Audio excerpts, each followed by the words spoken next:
సనాతన ధర్మ యూట్యూబ్ ఛానల్ని సబ్స్క్రైబ్ చేసినటువంటి వారికి వారి కుటుంబాలకి కూడా సంక్రాంతి శుభాకాంక్షలు. అలాగే ఈ వీడియోని వీక్షిస్తూ ఉండేటువంటి వాళ్ళు ఇంకా ఎవరైనా సరే సబ్స్క్రైబ్ చేయనట్లయితే వెంటనే సబ్స్క్రైబ్ చేయండి. ఎన్నో ఆధ్యాత్మిక విషయాలని సరళమైనటువంటి భాషలో నేటి సమాజం లేదా నేటి తరం ప్రతి ఒక్కరూ కూడా చాలా సులభంగా అర్థం చేసుకోగలిగేటువంటి విధంగా మేము మీ ముందుకి తీసుకువచ్చేటువంటి అంశాల కోసం ఎంతో రీసెర్చ్ చేస్తూ ఉన్నాం. చక్కటి ఉదాహరణలతోటి మీ ముందుకి వీడియోల్ని తీసుకుని వస్తూ ఉన్నాం. ఈ కంటెంట్ లేదా ఈ అంశం మీకు నచ్చినట్లయితే తప్పనిసరిగా మీ ప్రోత్సాహకంగా ఒక లైక్ చేయండి, లేదా కామెంట్ పెట్టండి, లేదా ఇది బాగుంది అని అనుకుంటే మీ స్నేహితులకి, శ్రేయోభిలాషులకి, మిత్రులకి, కుటుంబ సభ్యులకి అందరికీ కూడా షేర్ చేయండి. వాళ్ళని కూడా సబ్స్క్రైబ్ చేయమని చెప్పండి. సరే, ఈరోజు మన అంశం ఏంటి అని అంటే, అంబులెన్స్ శబ్దం వినగానే ఒక పిల్లవాడు ఒక పని చేస్తున్నాడు. ఏమిటా పని తెలుసుకోవాలి అని అంటే మరి సబ్స్క్రైబ్ చేయండి. ఒక మహానగరం పరిసర ప్రాంతాల్లో ఒక విశాలమైనటువంటి కాలనీ ఉంది. ఆ కాలనీలో దానికి ఒక పేరు ఉంది. ఆ పేరు సుమంగళి నగర్. ఆ కాలనీలో ఏ ఇంటిని అడిగినా సరే రెండు గుర్తులు చెప్తూ ఉంటారు. ఒకటి స్వరలత నిలయం, మరొకటి శాంతి సుధా హాస్పిటల్ సెంటర్. స్వరలత నిలయం అంటే శైలజ రామ్మోహన్ దంపతుల ఇల్లు. శైలజ ఒక నిష్ణాత శాస్త్రీయ సంగీత విద్వాంసరాలు. సంగీతాన్ని వ్యాపారంగా కాకుండా సేవగా భావించి నేర్పే గురువు. ఆమె ఇంట్లో ప్రతి సాయంత్రం చిన్నపిల్లల సంగీత తరగతి జరుగుతూ ఉండేది. ఒకరోజు ఒక తల్లి 8 ఏళ్ల పిల్లవాడిని తీసుకుని వచ్చి, టీచర్, వీడి పేరు మాధవ్, వీడి సంగీతం నేర్చుకోవడానికి మీ దగ్గరికి తీసుకువచ్చాను, దయచేసి వీడికి కూడా సంగీతం నేర్పించండి అని అక్కడ విడిచి వెళ్ళిపోయింది. మాధవ్ చాలా ఏకాగ్రతతో నేర్చుకునేటువంటి బాలుడు. ఒక్కసారి విన్న స్వరాన్ని మళ్ళీ చెప్పగలిగేటువంటి శక్తి కలిగినటువంటి వ్యక్తి. ఏకసంతాగ్రాహి అని అంటాం కదా, అలాంటి వాడు.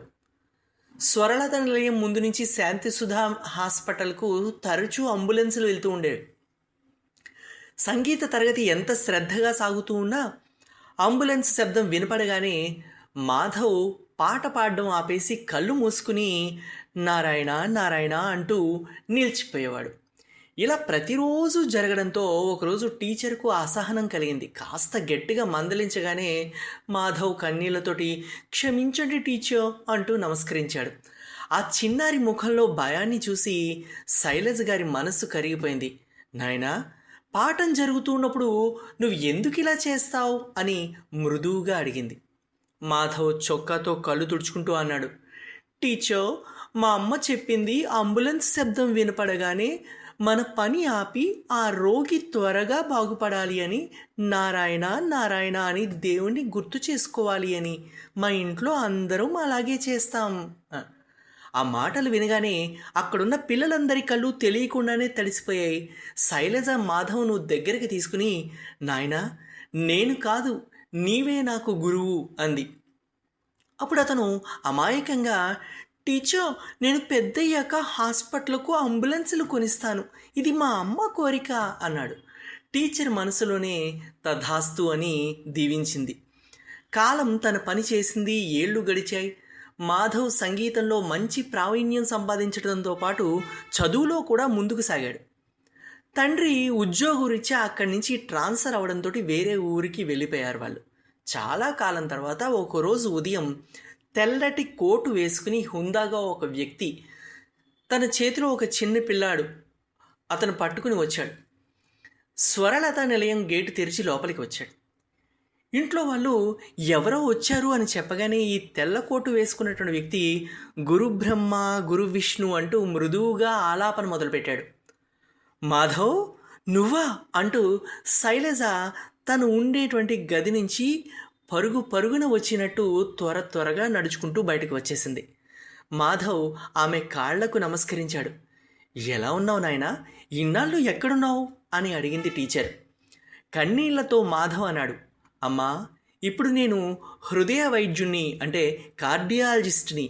ఇదే శాంతి సుధా హాస్పిటల్లో డాక్టర్గా పనిచేయడానికి వచ్చాను. నా అమ్మ ఇప్పుడు లేదు, కానీ ఆమె నేర్పిన సేవాభావాన్ని వదలలేదు. అందుకే ఈ హాస్పిటల్కు 10 అంబులెన్సుల్ని అందచేశాను. దైవం శక్తినిస్తే ఇంకా చేస్తాను. ఇతడు నా కుమారుడు కేశవ్. మీ దగ్గర సంగీతం నేర్పించటానికి తీసుకుని వచ్చాను, మీకు అప్పగిస్తున్నాను అన్నాడు. మాధవ్ మాటలు వినగానే శైలజకి చాలా ఆశ్చర్యం కలిగింది.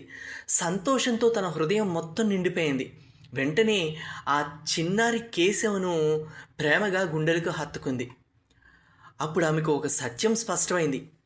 మాతృదేవో భవ అనేది మాట కాదు, జీవితం. కన్నతల్లైనా గురువులైనా పిల్లల మనస్సుల్లో నాటే సంస్కారాలే వారి భవిష్యత్తును నిర్ణయిస్తాయి.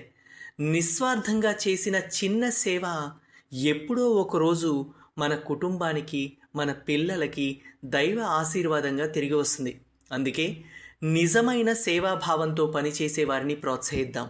ప్రతిఫలం కోసం కాదు, పేరు కోసం కాదు, మానవత్వం కోసం చేసే సేవే మన జీవితాలకు నిజమైన సంపద.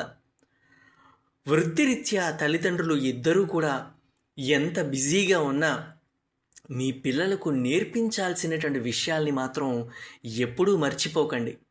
నిజమైన సేవకు ఎప్పుడూ శబ్దం అవసరం లేదు.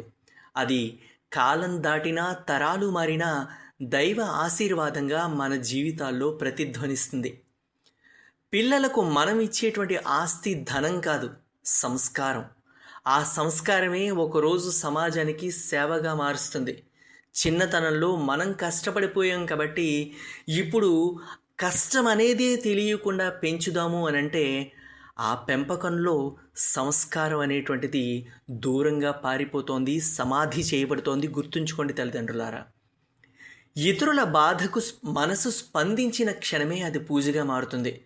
గుళ్ళల్లోనో, గోపురాల్లోనో, లేదంటే కనుక ముక్కులో గుండు కొట్టించుకోవడమో, అది ఇస్తాను ఇది ఇస్తానని చెప్పి బేరసారాడమో కాకుండా నిజమైనటువంటి పూజ ఏంటి అంటే ఇతరుల బాధకు మనసు స్పందించాలి. ఆ రకమైనటువంటి భావాన్ని పిల్లల మనస్సుల్లో ఏర్పాటు చేయండి.